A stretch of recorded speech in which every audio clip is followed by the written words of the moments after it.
Title: The Watcher in the Attic.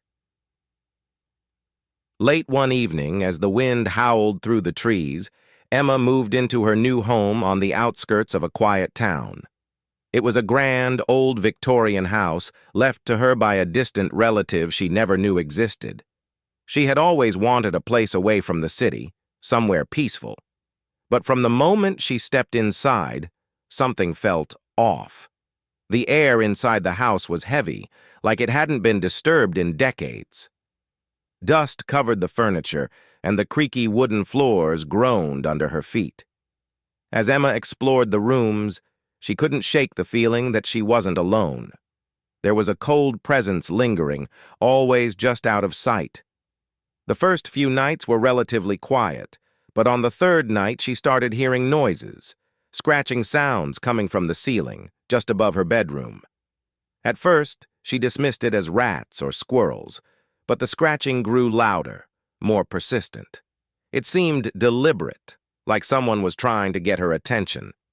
One night, unable to bear the noise any longer, Emma decided to investigate. She climbed the rickety stairs to the attic, flashlight in hand. The door at the top was stiff and reluctant, but with a hard push, it creaked open. Inside, the attic was filled with old, forgotten furniture, cobwebs hanging from the rafters. But what immediately caught her eye was a small, dusty mirror in the corner of the room. Drawn to it, she approached.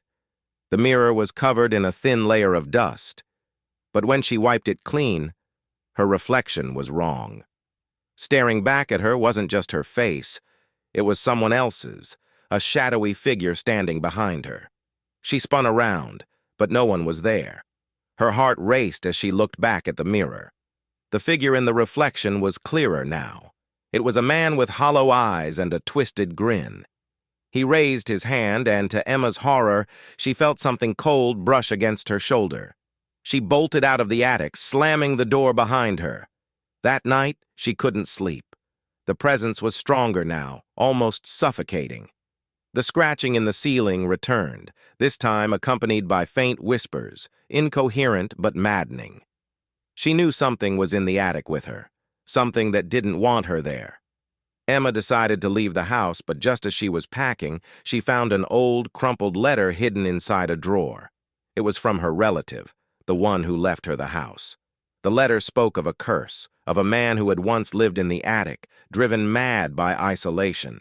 He had died up there, and his restless spirit still roamed the house, watching anyone who dared to live there. Panicked, Emma rushed to leave, but the door wouldn't open. The windows wouldn't budge. It was as if the house itself had come alive, trapping her inside. The whispers grew louder, now clearly calling her name. She turned around, and there he was, the figure from the mirror, standing at the foot of the stairs, his grin wider, his eyes hollow. "Welcome home," he whispered, before everything went black. The next morning, the house was still and silent. Emma was gone, but the scratching continued, as though the watcher in the attic had found his next victim.